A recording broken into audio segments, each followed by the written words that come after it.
Hello, welcome to Diplomatic Briefing.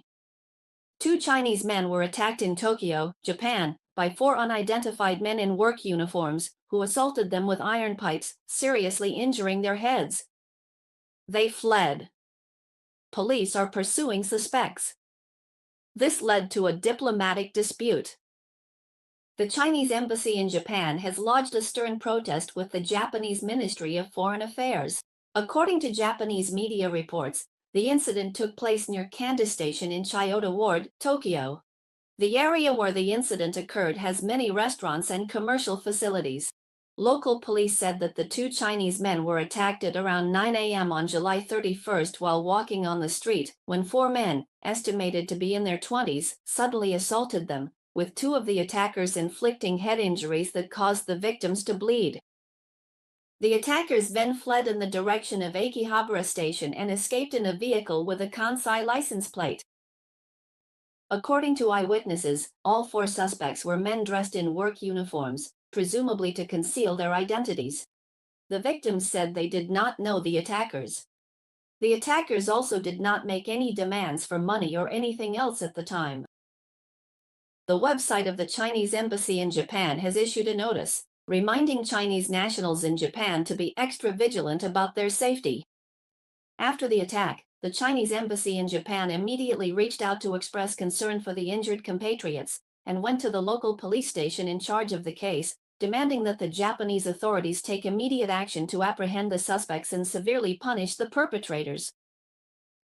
The Chinese embassy in Japan pointed out that, in response to recent xenophobic sentiments in Japanese society, it protested to the Japanese Ministry of Foreign Affairs, demanding Japan take concrete measures to protect the safety and legitimate rights of Chinese citizens in Japan.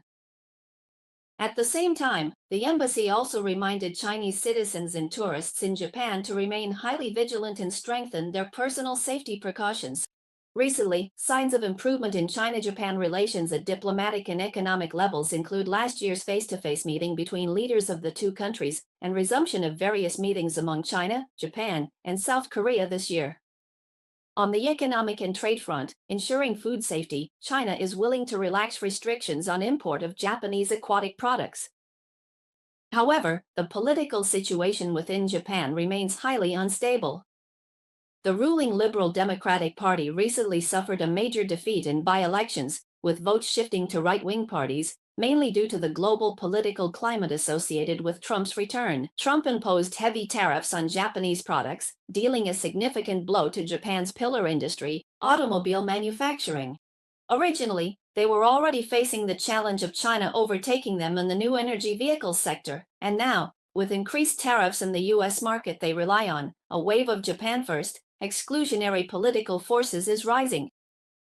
In the recent by-elections, these forces won multiple seats, further fueling the influence of Japan's right-wing, conservative, and exclusionary factions over the political landscape. This year marks the 80th anniversary of the victory in the War of Resistance, and the mainland released the war film Nanjing Photo Studio during the summer.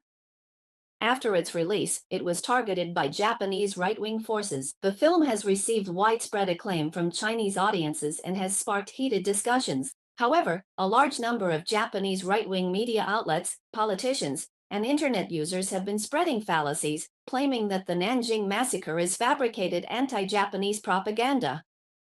Some even escalated their comments to the level of Sino-Japanese diplomacy, questioning whether the film damages China-Japan relations, and so on. This is the Japanese right-wing forces continuously hyping up the issue. On July 30th, the official media platform of the PLA, Junshengting Studio, published a powerful article in response. The article pointed out that on the occasion of the 80th anniversary of the Chinese People's War of Resistance against Japanese aggression, a number of films on the theme of the war have been released, with some artists focusing their cameras on that period of catastrophe that deeply pained the world. After the Japanese army occupied Nanjing in late 1937, they committed a massacre of unimaginable brutality. 300,000 innocent compatriots shed blood in Jinling. The barbarity of methods and the gravity of crimes make this one of the darkest chapters in modern human history. However, certain forces within Japan still refuse to face up to this part of history even today. In the 1990s, Zhang Chunyu, a Chinese-American writer who researched the Nanjing massacre, even received death threats because of his work.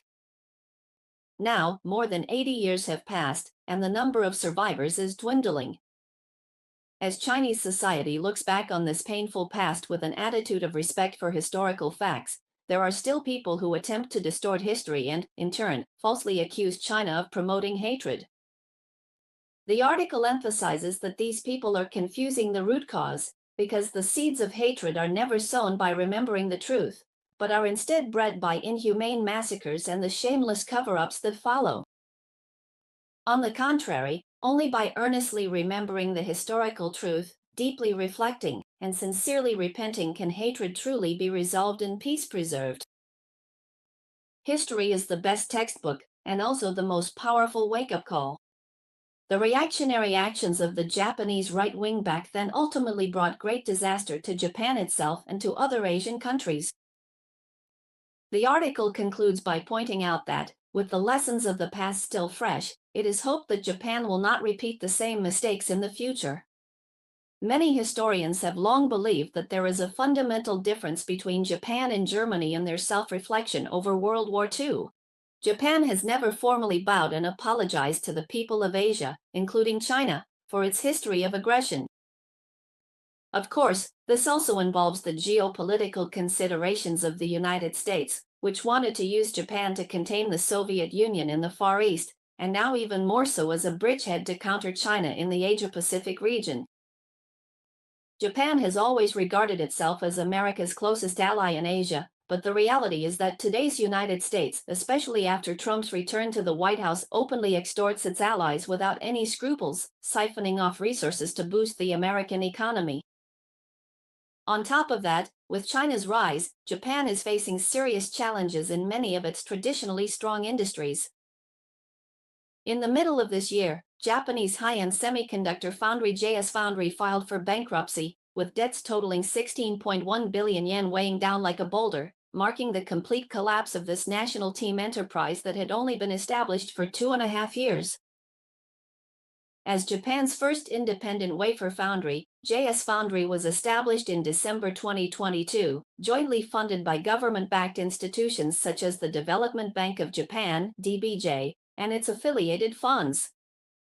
It was once regarded as a model for the transformation of Japan's traditional semiconductor factories, carrying the formidable mission of strengthening the supply chain and meeting Japan's domestic semiconductor demand.